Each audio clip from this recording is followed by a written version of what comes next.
Análisis de la humanidad y divinidad de Cristo. Juan 15, 23, 27, dice el texto: el que me aborrece a mí, también a mi Padre aborrece.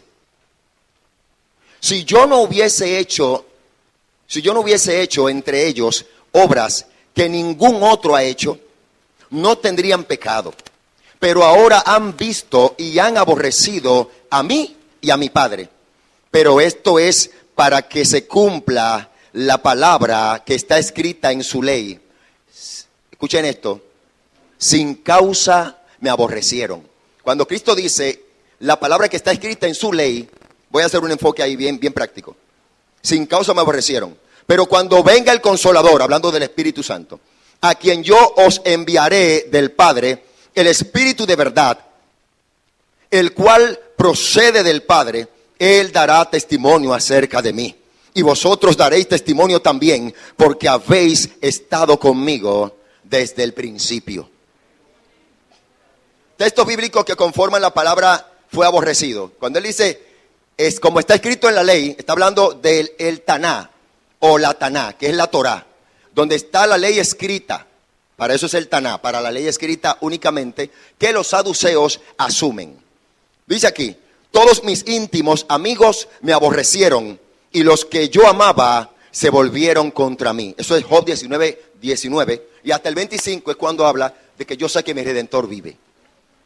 Salmo 106, verso 24 dice: pero aborrecieron la tierra deseable, no creyeron a su palabra. Y sigue leyendo el mismo texto.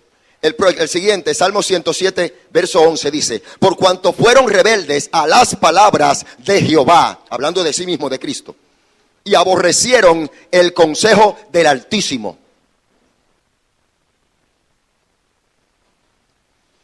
A lo suyo vino, y los suyos no le recibieron. Mas a todos los que le recibieron, a los que creen en su nombre, les dio potestad de ser hechos hijos de Dios.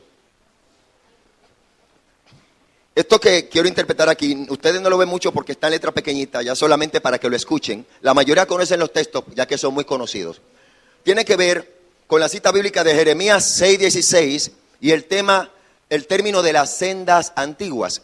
El texto dice de esta manera: así dijo Jehová, paraos en los caminos y mirad y preguntad por las sendas antiguas.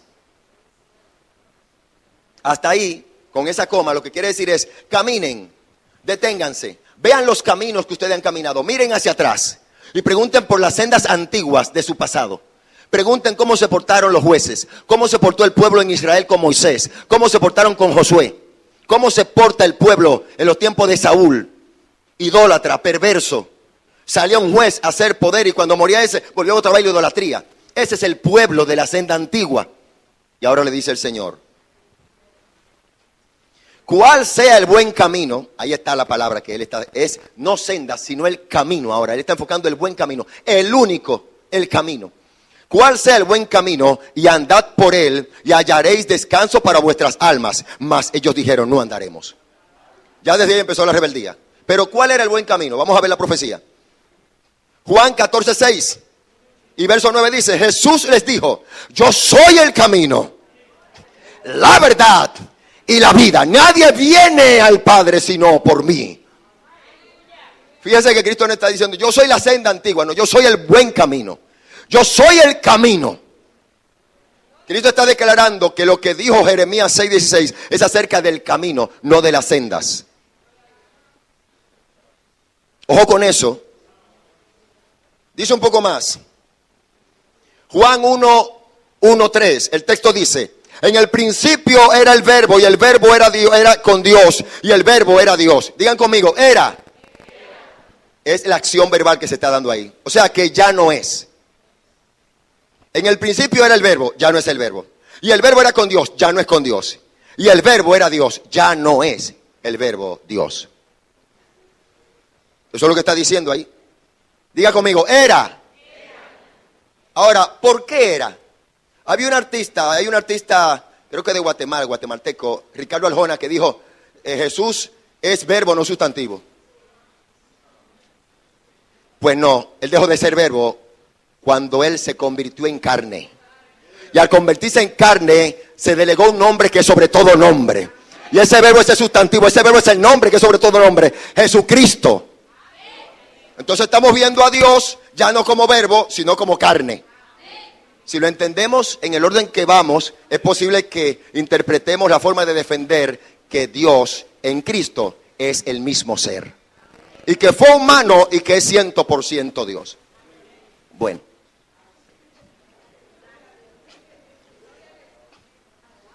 Pablo a Timoteo, primera carta, 3:16 dice, diga conmigo, e indiscutiblemente, grande es este misterio de la piedad.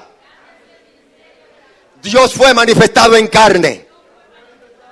Hay una coma que dice, ya no es verbo. Es la palabra que estamos buscando, más nada. Dios fue manifestado en carne, justificado en el espíritu, visto de los ángeles, predicado a los gentiles, creído en el mundo, recibido otra vez arriba en gloria.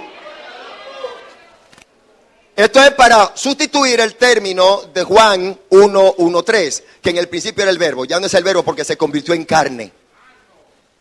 ¿Vamos ahí? Dígame, cuidado. Ok. Juan 8:32, nuestro texto clave, y conoceréis la verdad y la verdad os hará libres. Estadísticamente hablando, en este buen sentido de la palabra, en la actualidad, amados, existe una población de más de 801 millones de personas en Hispanoamérica que son creyentes. 801 millones de personas en Hispanoamérica que son creyentes. Dicen que son cristianos. En esos 801 estamos nosotros. Y según los encuestadores cristianos de Barna, Barna, ellos han venido cuestionando la vida de los cristianos desde adentro, porque pueden. Es una institución religiosa que investiga la forma y la actitud en que el pueblo va creciendo o decreciendo. Y en el 2020, después del COVID-2020, en el 2021, pasado el año completo, ellos hicieron un dato estadístico y trajeron algunas informaciones como preguntas tales así a los pastores. ¿Cómo les ha ido después de la COVID? Y ellos dijeron, horrible. Las iglesias, los miembros han ido casi todos. De hecho, hubo uno que fue el que más pudo hablar en una entrevista y dijo, bueno, mire, nosotros teníamos un montaje en el 2020, entre febrero y marzo, de 3 concentraciones y conciertos con gente de renombre. Y todo eso se nos cayó. Porque la gente de la iglesia necesita que lo entretengamos, que vayan a las actividades, a los conciertos. No pudimos hacer eso y se cayó. No, déjeme decirle esto, no se cayó. Ese año 2020 se detuvo porque Dios dejó de respirar a favor de los que estaban liderando la iglesia de forma desvergonzada. Le estaban diciendo a Dios en la puerta de la iglesia, no entrarás aquí. Aquí pastoreo yo, aquí Dios soy yo. Te equivocaste, dice el Señor. Yo veo lo que tú vas a hacer ahora. Cerró todas las iglesias, cerró todas las instituciones, cerró todos los vuelos, cerró todo lo que había que cerrar. Y se quedó él pastoreando la iglesia. ¿Para qué? Para enseñar a los pastores cómo es que se pastorea. Los pastores que de verdad eran pastores estaban gozosos en sus iglesias, en sus casas, ayunando, orando y esperando en Dios, y haciendo llamadas telefónicas y culto evangelístico por ahí, por la radio, y por ahí, por los medios de las redes sociales, por donde sea, para mantener a sus miembros. Y a veces iban por allá con la boca tapada. Hermano, yo bendiga, ¿cómo está usted? Y se iban otra vez con la boca tapada y llevaban a la casa a quitarse la ropa en la puerta, para lavarse con alcohol, con mentol. ¿Cuántas cosas hicimos nosotros, Dios mío? Dios nos puso durante un año a lavarnos bien lavados, con mucho alcohol, antes de entrar a nuestra casa.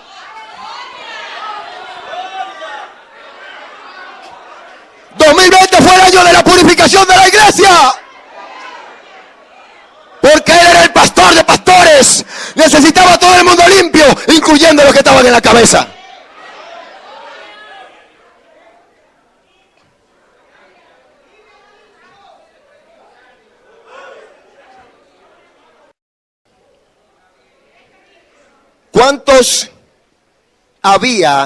¿Cuántos habitantes había para 2022 en los Estados Unidos de América?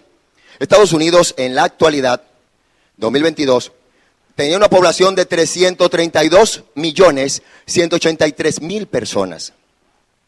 La mayor parte de la población estadounidense dice ser cristianos, creyentes, el 81% de ellos. Pero es que están todos mezclados. La religión más importante y más extensa es la católica, dicen ellos en esa investigación. Y hay un 31% de protestantes, según el equipo Barna 2010. Ahora bien, hubo otro equipo que tiene que ver con algunas otras informaciones. Va de esta manera.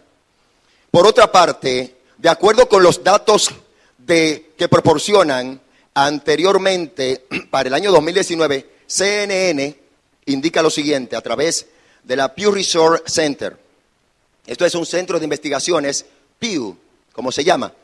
Ellos investigaron y se dieron cuenta que el 31% de los cristianos equivalía en Hispanoamérica, solamente Hispanoamérica, a 801 millones de personas. Eso es mucha gente, hermano. Eso es mucha gente para que en las zonas hispanas haya tanto desorden, haya tanta masacre. Parece que esos 101 millones de creyentes, el remanente, se fue para El Salvador con Nayib Bukele.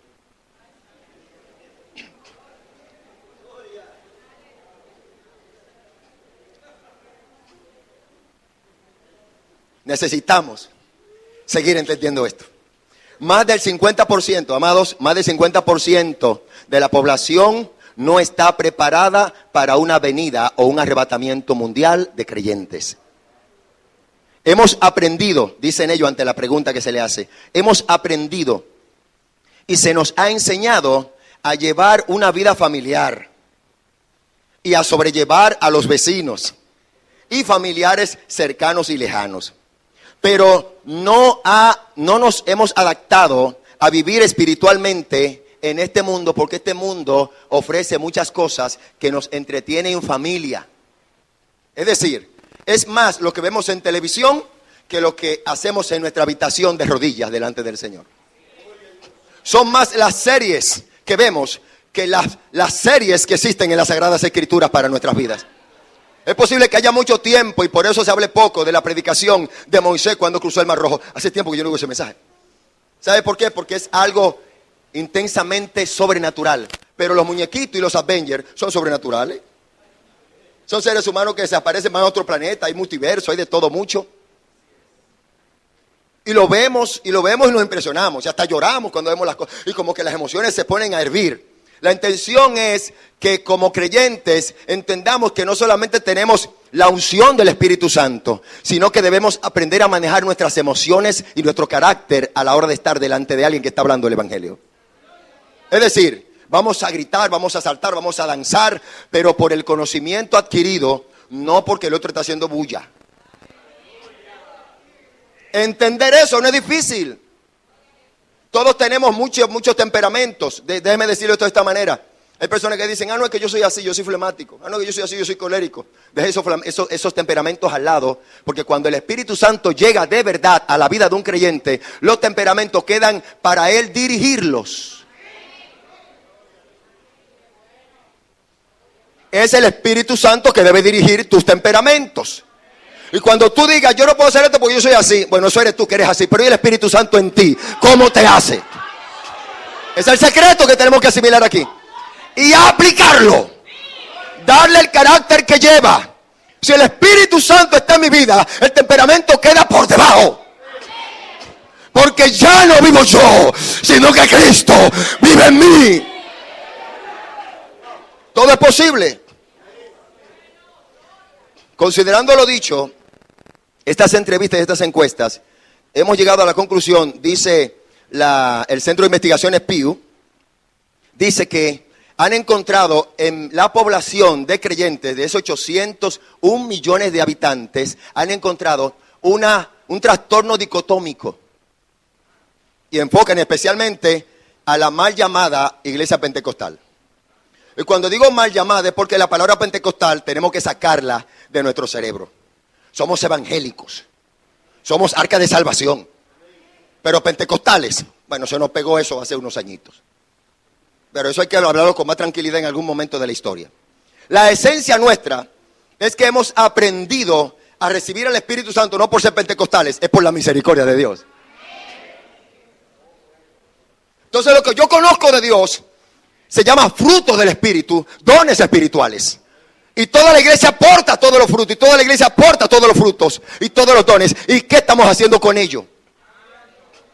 Es una herramienta tan útil, tan necesaria, pero tan dejada de orar, tan abandonada, que se nos ha olvidado que cuando hay un enfermo podemos orar por él. No, llévenlo al médico. Cuando hay un problema familiar, vamos a mandar al psicólogo. No, vamos a orar primero. No, se nos ha olvidado eso. Vamos a pedir auxilio a los psicólogos, vamos a pedir auxilio a los bueno, al Chapulín Colorado hay que pedirle auxilio. Aleluya. Análisis de la humanidad y divinidad de Cristo. ¿Por qué los judíos no creen que Jesucristo es el Mesías prometido? Voy rapidito ya con esto, así es que me ayudan ahí. Lo que veremos son esos 4 puntos. ¿Por qué ellos no creen que Jesucristo es el Mesías prometido? Otro, contexto histórico del por qué los judíos rechazan a Jesucristo como Mesías.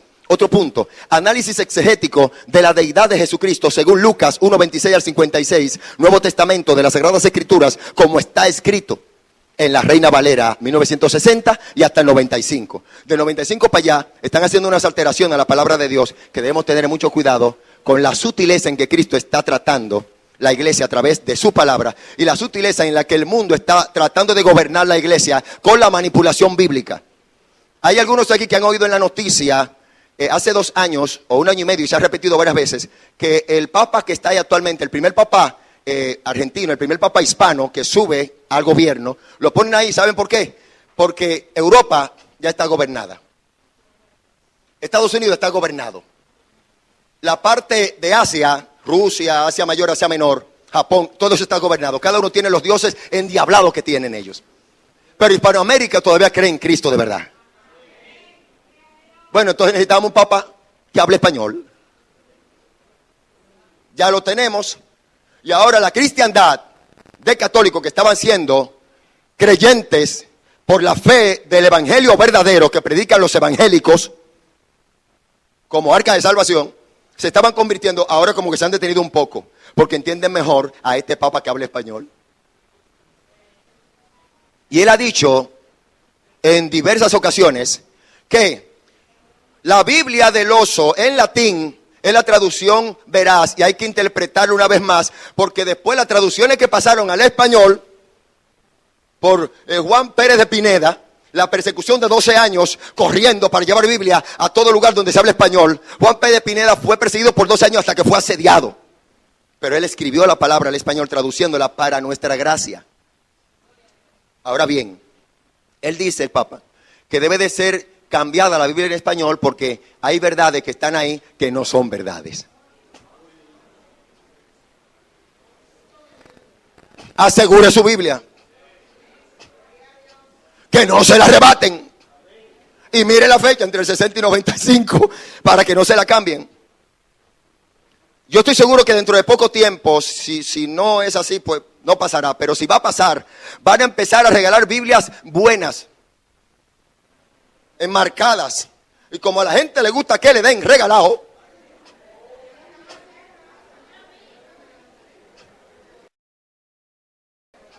por último, análisis de las investigaciones científicas y teológicas de Josh McDowell en relación a las evidencias de la resurrección de Cristo junto a su amado hijo Sam McDowell.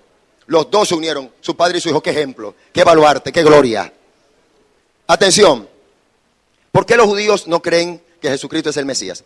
Según una docente judía, una maestra de maestros judía, youtuber, llamada Morá Silvana, y un rabino judío llamado Simantop Nigri, a ellos dos le hemos dado seguimiento. Yo tengo como 3 meses oyéndolo. ¿Para creer en ellos? No, para aprender qué es lo que ellos están diciendo en contra de mi Señor. Porque no podré defender el evangelio si no conozco las mentiras y los engaños que hay por ahí. En la iglesia que yo pastoreo todavía en los Alcarrizos, Alcarrizo 1, de 2 que han salido, ahora Alcarrizo 2 y 3, ahí en los Alcarrizo 1, donde estamos, la iglesia se nos ha dividido 2 veces, desde el G12.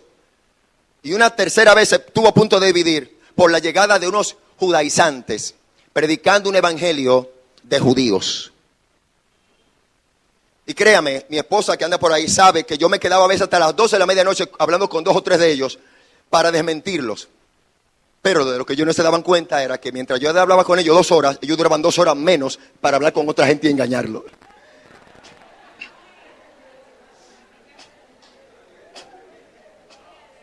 A su nombre. Oiga lo que dice el rabino judío. Señores, ellos están en las redes sociales. El que tiene el documento, ahí están los nombres, usted lo busca y usted se va a dar cuenta. Pero búsquelo, si va a escuchar con el oído del Espíritu Santo. Si no, hermano, ni siquiera le ponga la mano a eso. Lo que pasa es que son evidencias que estamos tratando aquí, que yo no puedo venir con las palabras en el aire.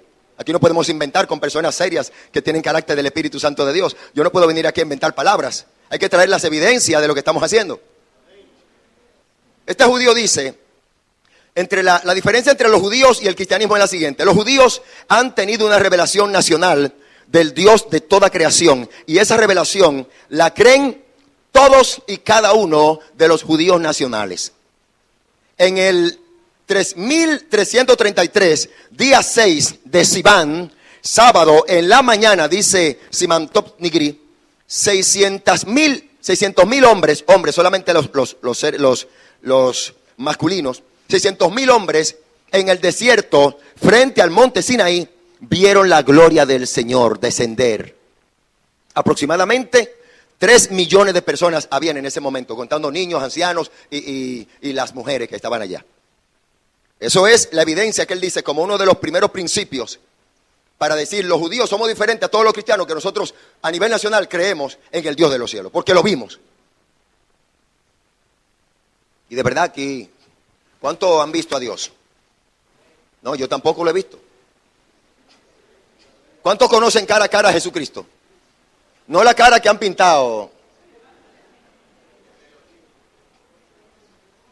Mire, si ese Cristo que han pintado, los que lo han pintado, así, ese perfilado, ese pestañecita así finita, y ese rostro lacio, y ese cuerpito hot. Sí, si ese Cristo es el Cristo de Isaías 53, entonces alguien está equivocado. Porque Isaías dice que lo dejaron sin parecer. Le golpearon tanto, lo desfiguraron tanto que, imagínese usted que los ojos estaban pegados de la nariz de tantos golpes. Y bueno, de esto no podemos hablar, ¿verdad? Alguien aquí se me siente muy sensible, disculpe que haya dicho esto. Pero lo que dice Isaías 53 en relación a lo que se demuestra en la foto y las imágenes de él, es como una contradicción muy grande. Porque cualquiera quiera ese que está ahí crucificado, está montado. Es más, hasta ahí me puedo crucificar mientras sea así. Ay, qué bonito. Hasta con la cabeza para abajo así se ve bien lindo. Pero la realidad es otra. Es otra. Sivan, para dar una explicación de ese día que ustedes oyeron ese nombre por ahí. Sivan es el tercer mes según el ordenamiento de los meses de la Biblia Tanaj. La Biblia Tanaj es la misma Torah, pero escrita. Hay otra que es el Talmud, que es oral. De eso vamos a explicarlo aquí un momentito. Comienza por Nisan, el mes, y el tercero es Sivan, en conmemoración de la salida de los hebreos de la esclavitud en Egipto. ¿Cuándo inicia el año 5784 para los judíos, según el calendario lunar de ellos? El 25 de septiembre de este año, 2023, comenzarán los festejos de toda la colectividad judía del mundo para recibir el año nuevo 5784. Es decir, que para ellos faltan 216 años para el año 6000, que es el evento grande del rey que ellos esperan, aparentemente. Según el rabino judío Siman Tov, hablando de las diferencias, dice esto: en relación al cristianismo, sin embargo, conoce del Dios de toda creación que los judíos han dado por revelación. Ahora yo pregunto ante este enunciado. Dicen que no tenemos evidencia científica, no tenemos evidencia arqueológica, no tenemos evidencia ni de la tal resurrección. Por eso quiero explicar esto de último, la tal resurrección, porque la resurrección evidentemente está demostrada y creída en gran parte del mundo, menos ellos los judíos. ¿Pero por qué esto? Si la revelación que ellos han tenido de Dios es tan contundente, ¿por qué razón tienen más de 2000 años todavía refutando el tema de los cristianos? Porque si los cristianos son falsos, si este movimiento es un movimiento pasajero, déjenos tranquilos. Pero ellos insisten en enseñarnos, en educarnos con el Taná, con el Talmud, con todos los movimientos de la Minat, con la revelación y muchas cosas extrañas que solamente ellos reconocen y saben, porque ellos son los principales. Pero ¿por qué ustedes se preocupan tanto? Digan conmigo, ¿saben qué es lo que está pasando? Ellos tienen remordimiento.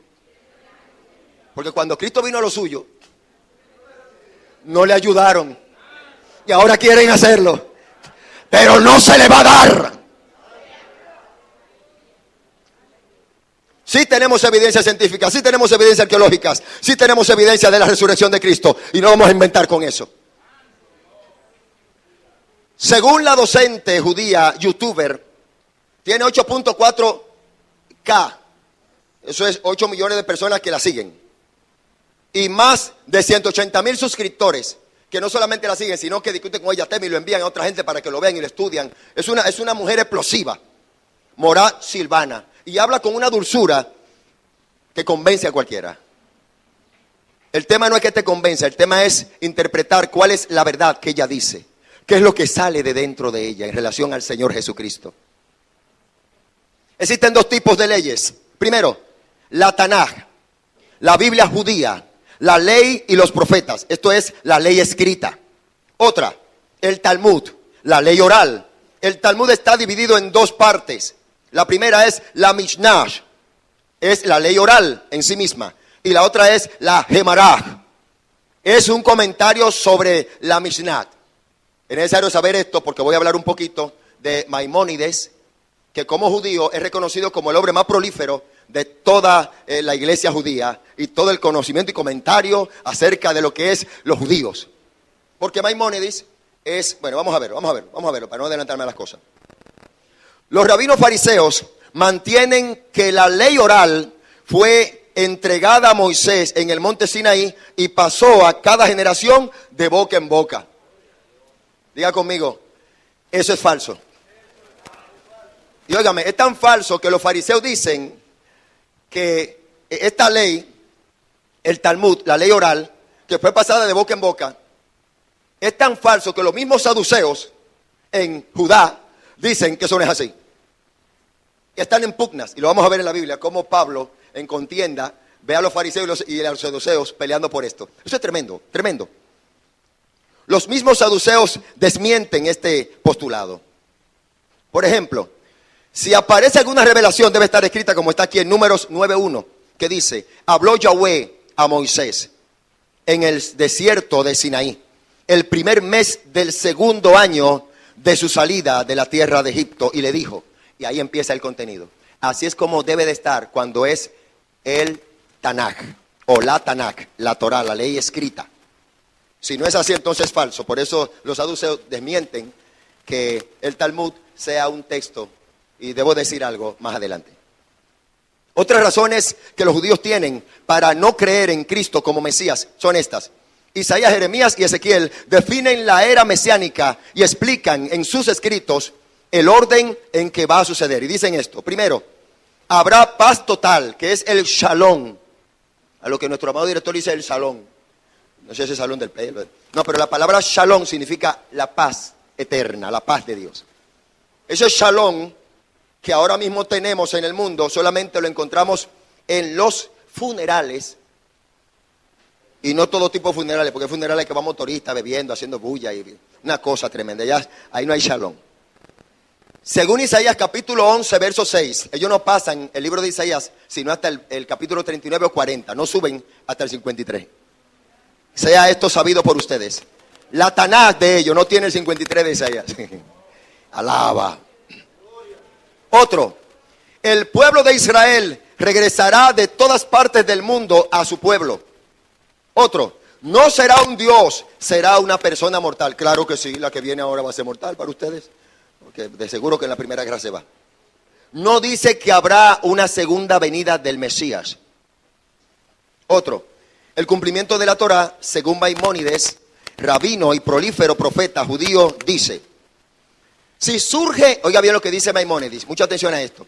Si surge un gobernante de la familia de David, inmerso en la Torá y sus mandamientos como su ancestro David, siguiendo tanto la ley escrita como la ley oral. Otro, si vuelve a todo Israel a la Torá y fortalece toda la observancia y sus leyes y lucha las batallas de Dios. Otro, si es exitoso en la reconstrucción del templo en su sitio original, entonces, dice Maimónides, todo Israel puede asumir que ese es el Mesías, pues su identidad como tal estará garantizada. Esa normativa que él dice ahí rompen el parámetro de cuando Cristo vino la primera vez. ¿Pero por qué lo rompen? Bueno, porque cuando Cristo vino, los judíos estaban en una etapa de desastre, de desorden, que vamos a ver aquí. ¿Qué fue lo que pasó con ellos? ¿Por qué estaban como estaban? Ahora bien, Maimónides es descendiente del rabí Yehudá Anasí. Escucha esto como descendencia. Los judíos siempre buscan seguir la línea de sangre. Buscan seguir la línea, los nombres, los apellidos. ¿Quién sigue a este? ¿Quién sucede al otro? Se llama las crónicas, la cronología, como lo tiene Mateo. Mateo capítulo 1, usted ve la cronología. Ahora vamos a ver aquí. Esta Mishneh Torah, o el Rambán, es uno de los libros que Maimónides escribió y lo dejó como el libro del conocimiento pleno. Tomando este conocimiento pleno a partir de la Taná y el Talmud. Más Talmud que Tanat. Cuando digo Talmud es más tradición que palabra viva. Se supone que así debe ser la imagen de él, un turbante, una cosa, parecía Calimán. Bien, según la docente, agrega esto también, nota importante. Ella habla de que Maimónides se convierte en uno de los hombres más prolíferos del pueblo judío y ellos lo respetan y lo que él dice para ellos es ley. Por eso sus escritos es lo que ellos estudian. Ahora bien, ¿quién es Maimónides? Nació en Córdoba aproximadamente al final de la denominada Edad de Oro de la cultura judía, en el Al-Andalus, esto es España. Se ubica en el siglo X, aproximadamente en 1066, fecha de la masacre de los judíos en Granada, por los mismos de Granada, a mano de ellos, de los árabes. Esto es después de Cristo. Importante esto. El rabino Yehudá Anasí fue el editor de la Mishnah, el primer editor, y dejó los comentarios por terminar, que lo concluye Maimónides. Aquí dice, en su forma final, él concluye una parte y Maimónides concluye la última. Se refiere a él como príncipe, soy el pueblo judío, se refiere a él como príncipe y maestro por excelencia, y como Rabinu Akadosh. El Rabinu Akadosh significa nuestro santo rabino, dando una autoridad de deidad. Ahora, Yehudá era, oiga esto con cuidado, Yehudá era el hijo del rabino Shimon ben Gamaliel II. Y nació 80 años después, este Yehudá, 80 años después de la destrucción del segundo templo de Jerusalén. Quiere decir que es de la misma línea, estaba ahí, casi por poquito y ve a Saulo de Tarso. La fuente de la que buscamos es Christian Focus, publicación 2003. Eso está por ahí. Ahora bien, atención a esto. El rabino Shimon ben Gamaliel I, que es el papá de Gamaliel II, el que leímos hace un momentito, el padre de Yehudá, este Shimon ben Gamaliel es el maestro directo de Saulo de Tarso. Según Hechos 22:3, donde Saulo reconoce que él es fariseo de fariseo y que aprendió a los pies de Gamaliel. Es este Gamaliel de que estamos hablando. Vamos a ver a Hechos 5:32, 30-42 y Hechos 22:1-10 para descubrir algo, solamente el enfoque. Pero esos textos que ustedes tienen ahí en el material, les pido leerlo después de esto, para que refresquen más la memoria en relación a Gamaliel, porque lo que el Gamaliel 1 dijo, el 2 tenía que seguirlo diciendo, el 3 tenía que continuarlo y el 4 tenía que seguir diciéndolo. De modo tal que lo que dijo Gamaliel allá en aquel momento primero, este Maimónides tenía que escribirlo también y no lo hizo. Ya ellos están envueltos en un grave error, por eso están como están. Atención aquí, profundizando un poco en las escrituras. Hechos 5:30-42. Estamos hablando de cuando los discípulos fueron apresados. Esto es Pedro, Juan y Jacobo. cuando fueron apresados por predicar a Cristo. Dice la palabra de Dios en este momento, escuche esto, Hechos 5:30 al 42, voy a leer aquí. Dice, y luego, varones israelitas, mirad por vosotros lo que vais a hacer. Esto es Gamaliel hablando. Mirad por vosotros lo que vais a hacer respecto a estos hombres, porque antes de estos días se levantó Teudas, diciendo que era alguien, se consideraba el Mesías. A este se unió un número, como de 400 hombres, pero él fue muerto y todos los que le obedecían fueron dispersados y reducidos a nada. Después de este se levantó un tal Judas el Galileo en los días del censo. ¿Saben cuál censo era? El censo donde Jesús nació en Belén, que iban a censar. En ese tiempo estaba este hombre operando ya. Este Galileo, Judas, que nació en ese momento, sale de Galilea. Ahora ven que sale Jesús, a este otro Galileo, Judas. De ahí es que viene el tema. En los días del censo, y llevó en pos de sí a mucho pueblo. Pereció también él, y todos los que le obedecían fueron dispersados. Ya no hay nadie. Y ahora dice esto: y ahora os digo, apartaos de estos hombres y dejadlos, porque si este consejo o esta obra es de los hombres, se desvanecerá como los demás. Mas si es de Dios, no la podréis destruir. No seáis tal vez hallados luchando contra Dios mismo. Esa palabra fue tan pesada, hermano. Fue tan pesada que ellos combinaron con él en dejarlo ir. O sea, él se levantó ante el Sanedrín, ante el concilio, ante una población grande de gente, autoridad, eruditos, saduceos, fariseos, escribas. Y él le dijo, déjenlo tranquilo. Y todos oyeron a él. Estoy hablando de la autoridad de Gamaliel 1, la misma que poseyó el 2, el 3 y el último Maimónides. Pero Maimónides no dijo esto. Dejen a los cristianos tranquilos. No sé qué estén enfrentando a Dios. ¿Sabe cuál ha sido el problema? Que después de que dijeron esa palabra, esta palabra se ha convertido en ley para nosotros. Porque entre más nos atacan, más nos levantamos.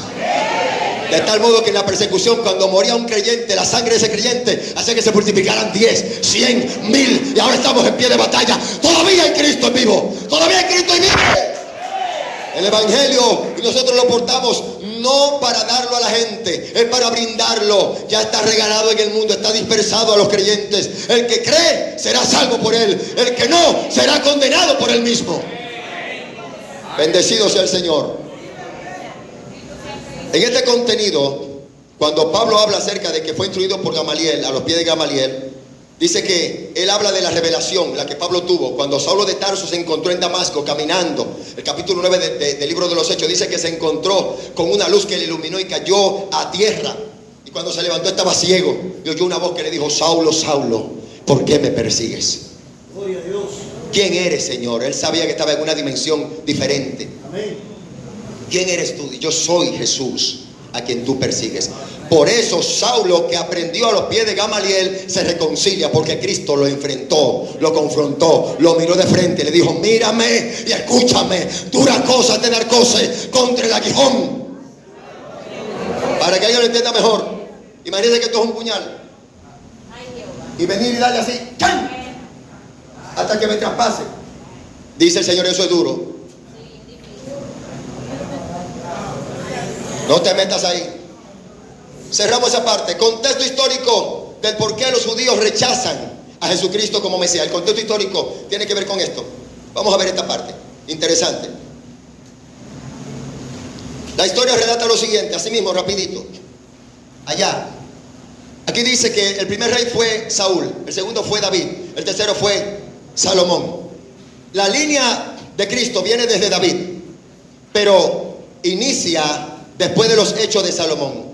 Proféticamente, Salomón, que fue quien hizo el templo, se le profetizó que iba a ser dividido el pueblo de la generación de él. Y viene Roboam, hijo de Salomón.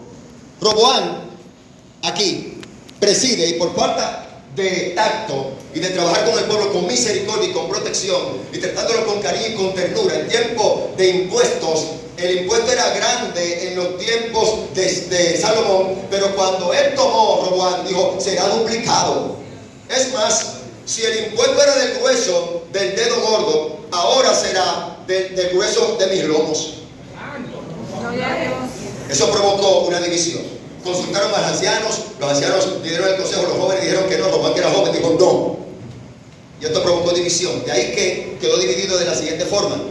El reino de Roboam fueron los judíos y Benjamín. Judá se fue y se albergó a esta zona. Israel se fue al norte. Judá al sur, Israel al norte. Allá se fueron entonces las 10 tribus siguientes.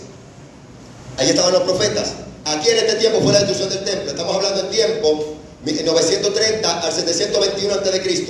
Esa es la etapa en que el pueblo, vamos a verlo aquí, en ese momento, a causa de la división, entonces los sirios van en búsqueda del pueblo, del reino de Israel, el reino del norte, los sirios, los asirios. Y es ahí donde surge, después de que el rey de Asiria se lleva a todos los hombres y jóvenes como esclavos, para que sean los que construyan, los esclavos, a Asiria. Entonces, donde quedó el vacío, que quedaron las mujeres, con algunos hijitos pequeñitos, ahí en la parte norte donde quedó Israel, entonces él pidió que los de Samaria vinieran e invadieran ese lugar que estaba vacío ahí. Y ahí fue donde se unió entonces los israelitas que quedaron, que eran mujeres, con los samaritanos. De ahí es que sale que los samaritanos tienen el pozo de Jacob, y por la misma razón que Cristo después dice, me es necesario llegar a Samaria. ¿Sabe por qué? Porque los samaritanos, para los judíos, no para Israel, para los judíos los samaritanos son gente maldita, son gente mala. Sin embargo, los samaritanos salen del linaje real de Israel. Y Cristo dice, me es necesario bajar a Samaria. Allá se encuentra con la samaritana que tenía 5 maridos, y el que tenía ahora no era de ella tampoco. ¿Se acuerdan de esa historia? Una historia maravillosa. Es por eso que Cristo baja a Samaria, para predicar el evangelio. Y fue tan contundente lo que Cristo le dijo a esta mujer, que esta mujer fluye con una palabra tan contundente que a veces busca hombres y mujeres de la zona y trae una multitud a Cristo. Ella lo movió. ¿Qué fue lo que recibió? Poder del Espíritu Santo. Tenemos, ahí se va volando, tenemos la idea nuestra con relación a lo que es los reinos que llegaron después de eso en el 400. Los de Esdras, Nehemías, la reconstrucción del templo fue en el 400 a.C. En el 332 entonces Alejandro Magno dirige el gobierno a través de los griegos, Alejandría. Aquí tenemos a Judá, los macabeos. Judas es del mismo que hablamos aquí, según Gamaliel, que dirigió un grupo para ver si libertaba trabajando con los macabeos, y los macabeos todos fueron apresados, muchos fueron maltratados. Fue en la época de mayor martirio, y todo eso pasó en la época de silencio entre Malaquías y Mateo, hasta la venida de Cristo. Todo eso está pasando en ese momento. Aquí tenemos entonces la destrucción del templo, que se había construido en ese momento. Pompeya entra a Roma en el año 100 a.C., y en la etapa romana, entre el 63 y el año 0, nace nuestro Señor y Salvador Jesucristo. Al llegar con nosotros, este es el comentario de la línea de sangre, al llegar con nosotros el nacimiento del Mesías, ¿sabe qué pasa en la tierra? La tierra empieza a moverse, las estrellas se mueven de forma diferente, porque la tierra va a recibir no solamente al Mesías, sino a Dios encarnado.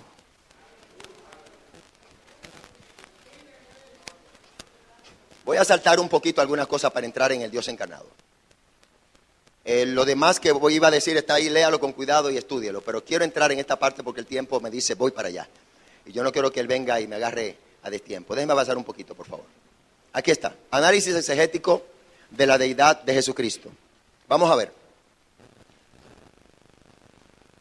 Allá, Lucas 1:26. Lucas 1:26. Vamos a entrar en esa parte ya, acomodando el tema, el comodín de cierre. Esta parte es fundamental para todos ustedes y para mí. Lucas 1:26 y 37. ¿Qué fue lo que pasó? Dios convoca a su deidad y llama al ángel Gabriel. Le estoy diciendo la forma en cómo se revela esta palabra. Llama al ángel Gabriel y le dice, Gabriel, tú eres la voz autorizada. Dios usó a Gabriel para decirle a Daniel acerca de las 70 semanas.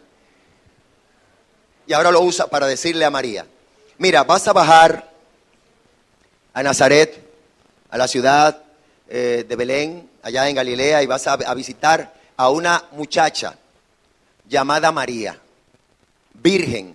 Diga conmigo, el Señor sabe dónde vivimos, la dirección exacta, y también sabe nuestro estatus humano espiritual. Bueno, ¿y qué lo revela? Lo que pasó con Gabriel y el Señor. Dios le está diciendo al ángel Gabriel, ve, ella es virgen, conocía su condición. Virgen a señorita era diferente, porque la señorita podía ser tocado por los hombres. No relaciones, sino tocado. Que un hombre le dé un abrazo, algo así. Pero la virgen, desde que nacía, quedaba en manos de su madre únicamente, consagrada. Ningún hombre, ni su papá podía cargarla, porque no lo podía tocar. Eso le denotaba la virginidad. De ahí que cuando Dios es que dice, no fue judío Maimónides, ni Rambán, no. Es Dios que le dice al ángel, vete que ella es virgen. Muy probable que de las únicas que había en el momento. Y José, de la descendencia de Judá, la tomó como esposa. ¿Cómo que como esposa? Sí, la desposó. El desposorio no es lo que vemos ahora, el noviazgo. No, el desposorio era que el hombre, el papá de José, iba y hablaba con la mamá y el papá de María. Mire, mi hijo quiere desposar a su hija. Pues está bien, váyase. Ahora él se iba con el papá, José con el papá, a construir una casa. El papá le daba para que construyera, eso es usos y costumbres. Esa es la cultura hebrea. Se le daba entonces al papá el título de darle la tierra, ayudarle a construir una casa para el cuidado de esa mujer. Y la mamá se quedaba con ella para enseñarle cómo tratar al hombre, cómo saber cocinar, échale menos sopita, échale menos sal, échale, así. En este tiempo se necesita aplicar esa norma. Pero ¿sabe qué es lo que pasa? Que los padres y las madres se les olvidó el sazón. ¡Gloria! Aquí tenemos, al sexto mes, el ángel Gabriel fue enviado por Dios a una ciudad de Galilea, llamada Nazaret, a una virgen desposada con un varón que se llamaba José, de la casa de David. Y el nombre de la virgen era María. Y entrando el ángel a donde ella estaba, dijo, salve muy favorecida, el Señor es contigo, bendita tú entre las mujeres. Mas ella, cuando le vio, se turbó. Primero era un hombre en el aposento. Se turbó por sus palabras y pensaba, ¿qué salutación sería esta? También la salutación le pareció extraña, porque aunque ella se turbó porque era un hombre, pero la forma de ese hombre hablar no era igual a ningún hombre de la tierra. ¿Y por qué tenía que descender el ángel? Amados, ¿qué dice Génesis 1:1? En el principio... No, déjalo ahí. Solamente el 1. En el principio creó Dios los cielos y la tierra. ¿Con qué? ¿Con qué? ¿Con qué lo creó? Por la palabra. Entonces era necesario que para Dios entrar en la etapa de humanarse, se pusiera en práctica que quien escuchara la palabra que Dios había enviado. Y el ángel Gabriel tenía que estar ahí para él declarar la palabra y que sucediera tal cual se declara, porque era la creatividad, la creación eterna que se iba a dar en ese momento. Empezamos con la interpretación. Son 10 palabras en Génesis. En el principio creó Dios los cielos y la tierra. 10 palabras que abolen el Big Bang, que eliminan el que seamos nacidos del mono, con la teoría de Charles Darwin. Y si es cierto que hay personas que parecerán monos, problema de ellos. Y que hay gente que cree que son del mono, problema de ellos. Es más, mire, tú el que nació del mono tiene que decir, Padre mono que estás en la selva. Yo no. A mí me enseñaron a decir, Padre nuestro que estás en los cielos, santificado sea tu nombre, alabado sea el Señor. Somos cuidadosos con lo que tenemos. Lo que tú portas no es monería. Aunque las redes están manipulando a la gente para que parezcan monos moviéndose en las calles, haciendo cuantas firifullas, en las esquinas, en los drines, en las bebederas, la gente parecen monos haciendo moriqueta y monería. No hay más nada que hacer. Están volviendo al pasado errado. Pero cuidado tú de tan siquiera contender con ellos. No le arregles nada, no le corrijan nada. Predica la palabra. Porque si la palabra no lo convence, nadie lo podrá hacer. Es tu hijo que está en eso, es tu hija que está en eso, es mi hermana, es mi hermano. Problema de ellos. Le predicaré la palabra. Y si la palabra no lo convence, yo no podré. Alabado sea el Señor. Mas ella se turbó cuando vio esto. Dice, entonces el ángel le dijo a María, María, no temas, porque vio en ella temor. No temas, porque has hallado gracia delante de Dios, y ahora concebirás en tu vientre y darás a luz un hijo, y llamarás su nombre Jesús. Este será grande y será llamado Hijo del Altísimo. Ese nombre solamente lo tomaban personas que se endiosaban. El nombre Hijo del Altísimo, Hijo de Dios, para los judíos, quien se titulaba Hijo de Dios era un blasfemo. Ahí está el problema. Y el Señor Dios le dará el trono de David su padre, y reinará sobre la casa de Jacob para siempre, y su reino no tendrá fin. Entonces, María, ahí es para que entendamos que aunque hay un ángel ahí dentro, y hay unción, y me está creando una palabra poderosa, María tiene los ojos abiertos y está mirando muy bien a él. ¿Por qué digo esto? Porque ella con gran tino, con gran temor, y aunque estaba un poco asustadita y como estaba, pero ella validó lo que el hombre le dijo, este ángel, y le hace una pregunta. ¿Cómo será esto? Pues no conozco varón. O sea, yo no tengo relación con nadie. ¿Qué tú estás diciendo? Ella estaba consciente que la cultura hebrea sabía que si ella siendo virgen o sin estar casada todavía quedaba embarazada, le tocaba la muerte. Entonces dime cómo será esto, porque a mí me va a matar después de esto. Dímelo, porque yo tengo que decirle a José cómo fue este asunto. Por eso la pregunta, ¿cómo será esto? Amados, hay palabras que se te dan. Venga acá, varón, venga acá, venga acá. Párese, párese. ¿Cómo se llama tu pastor? José Contreras González. A mí me dice el Señor que tú serás pastor en lugar de José Contreras González. ¿Cómo es? ¿Cómo va a ser eso? Pregunte, porque el pastor está ahí. ¿Cómo va a ser eso? Oh. No pregunta. Me dice, ¡ay, gloria! ¡Santo! Y mira, pastor, párate, voy para allá. ¡No! En lugar de saltar, pregunta. Y si vas a saltar, salta de rodillas y pide misericordia. Porque pastorear en lugar de un pastor es cosa grande y maravillosa. Pero duele. Ojo con eso. ¿Cómo será esto? Preguntó María. Ahora viene la revelación del ángel. María es la única mujer a la que se le entrega lo que se le va a entregar aquí. Respondiendo el ángel le dijo, el Espíritu Santo vendrá sobre ti. A ninguna mujer en la Sagrada Escritura, ni en el Antiguo ni en el Nuevo Testamento, se le reveló que el Espíritu Santo vendría sobre ella. A ninguna. Solo a María.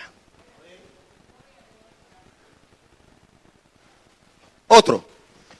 Y el poder del Altísimo, oh gloria, te cubrirá. O sea, vendrá el Espíritu Santo sobre ti. El poder del Altísimo te va a cubrir. No el poder, no dice, y un pedazo del poder, y un poquito del poder, y una mitad del poder. No, el poder del Altísimo. ¿Usted está atendiendo a la revelación de esa palabra? Espíritu Santo, ayúdame aquí. Te cubrirá, y dice, con su sombra. La Biblia dice que cuando Cristo se fue, estoy hablando de revelaciones bíblicas, cuando Cristo se fue a un tiro de piedra y llamó a Juan, a Pedro y a Jacobo, ellos fueron y él estaba en un lugar donde descendió, se dice, 2 olivos. Uno, Moisés, dice la Biblia, y el otro Elías. Y Pedro se atrevió a decir, Señor, pero vamos a una ramada aquí. ¿Recuerdan la historia? Y mientras estaban ahí, la luz que ellos tenían, dice que una nube le hizo... Wow. Amados, escucha esto con cuidado. A donde hay sombra, si se enciende una luz, la sombra se va. Porque la luz elimina las tinieblas, elimina la sombra.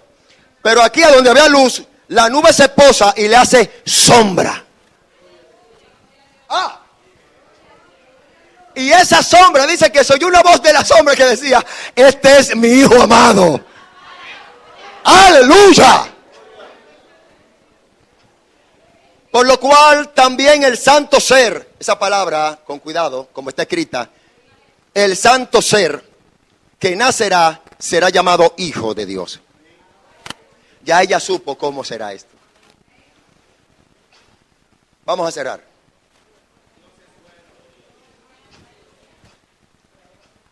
Una pregunta que yo creo que todos hagamos aquí, dígame. ¿Y por qué Dios tuvo que humanarse?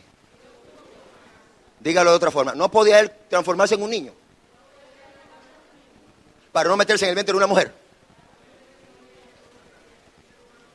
Él es todopoderoso. Ya, aquí estoy yo, vamos a salvar al mundo y se acabó, punto. O destruyete y haz uno nuevo y ya. ¿Por qué tenía que hacer eso?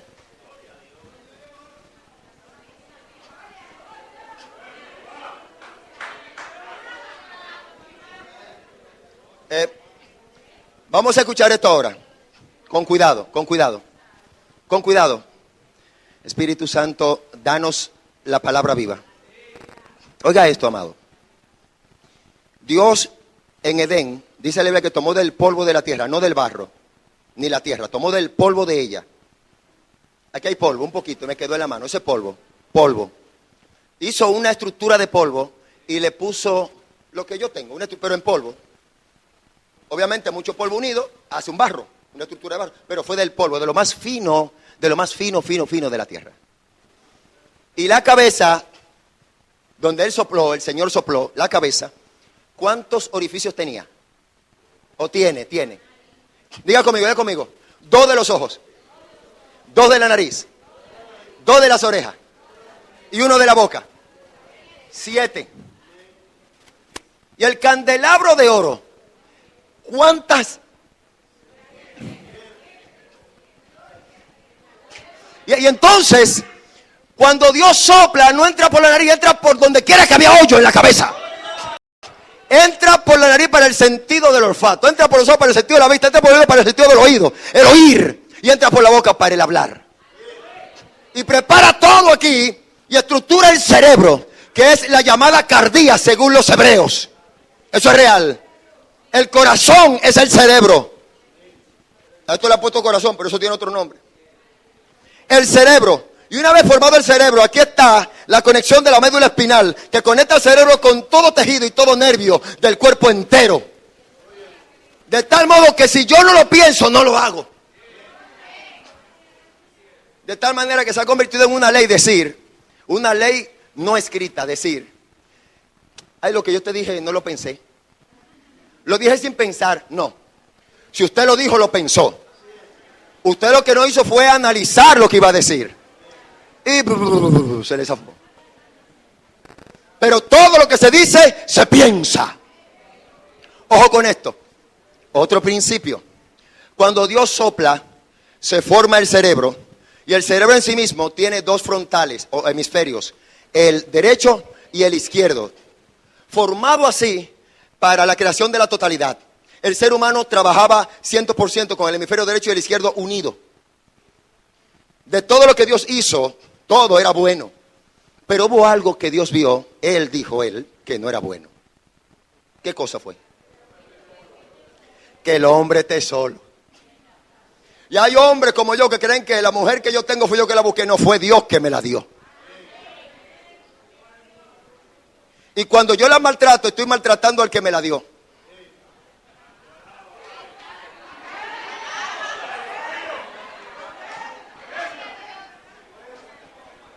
Ojo. ¿Sabe qué pasa cuando el hombre maltrata a una mujer sin derecho? Lo primero que hace es justificarse. Es que ella molesta mucho, es que ella no hace esto, es que ella no hace... Esa justificación es origen del pecado. Está metido en un pecado demoníaco. La mujer te salva o te condena. Alaba. Gloria. Amados hermanos del alma, el evangelio nuestro tiene que ver con nuestra realidad.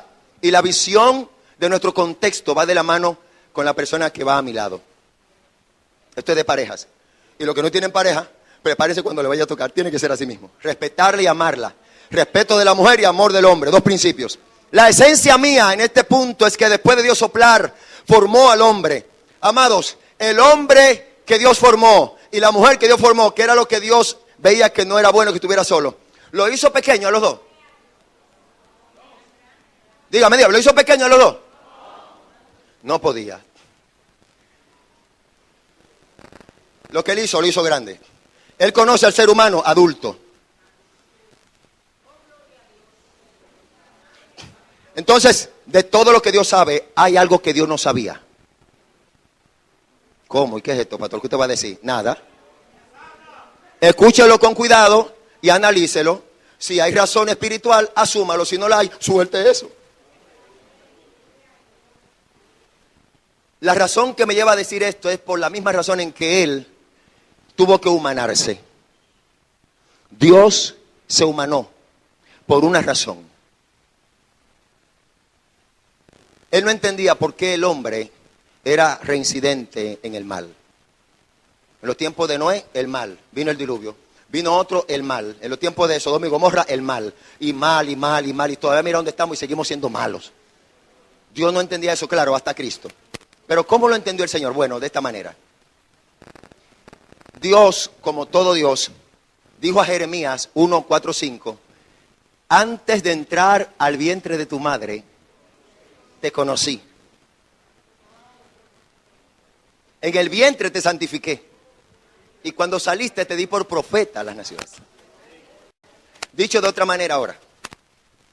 Dios con sus ojos veía los embriones formándose. Cuando el esperma iba a entrar en la trompa de Falopio, en el momento de la concepción, para encontrarse con uno de los óvulos, Dios veía ese esperma 300 millones atrás y uno adelante, y Él veía a esa persona y ahí te estoy viendo. Te veo. Y ahí soplaba Dios el aliento. Entraba y naces tú con el espíritu que Dios te da, el aliento de vida. Eso es lo que Pablo dice, 5:23 de Tesalonicenses, primera carta. Y todo vuestro ser, espíritu, alma y cuerpo. Espíritu, alma y cuerpo. ¿Y por qué espíritu, alma y cuerpo y no espíritu y alma y ya? No es que Dios es Padre, Hijo y Espíritu. Y nosotros somos, no, así no. Nosotros somos espíritu, alma y cuerpo.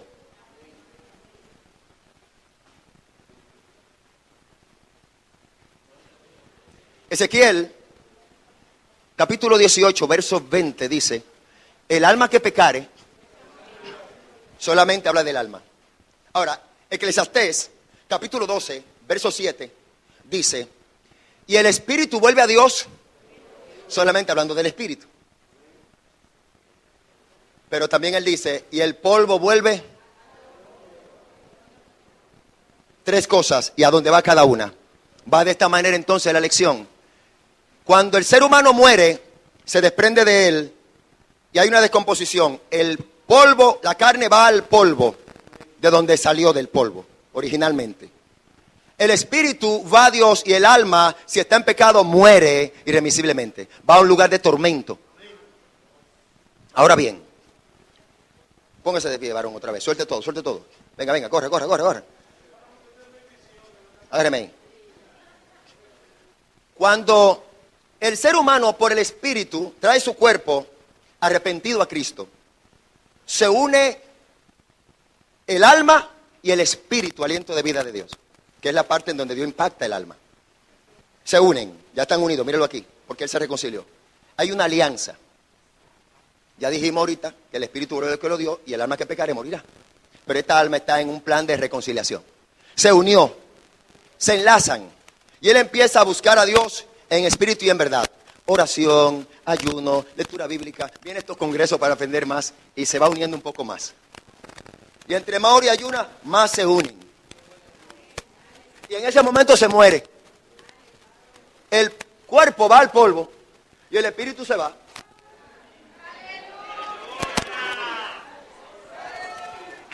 Se tiene que llevar el alma porque están entrelazados.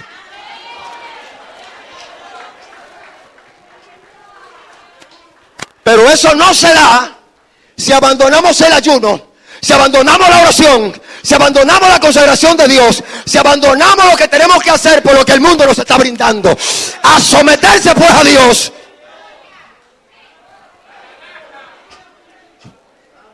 Dios es bueno.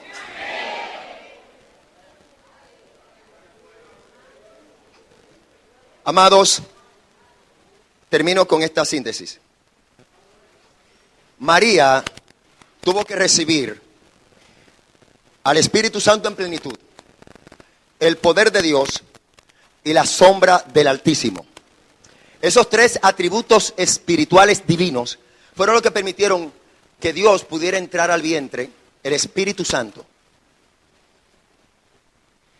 Porque si Jesús hubiese nacido por un aliento de Dios, entonces no era Dios, era hombre.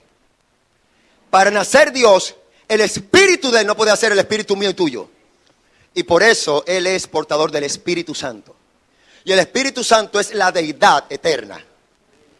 Y tenía que ser carne y sangre concebido de una mujer para Él entendernos a ti y a mí desde el vientre. Hay personas que en algún momento fueron maltratados porque mi mamá, cuando yo estaba en el vientre, fumaba droga, que maltrataba a su papá, que el marido le daba, que lo es cierto, que aquello. Y eso me justifica y no me arrepiento jamás. Pero en el día del juicio, Él te va a decir, yo te conozco desde el vientre. Y desde que tú naciste hasta que moriste, nunca te preocupaste por buscarme a mí. Si me hubiese buscado, yo te hubiese sanado porque yo te entendía desde el vientre, porque yo sé lo que es estar en el vientre. A su nombre, Dios le bendiga a todos. Se acabó el mensaje.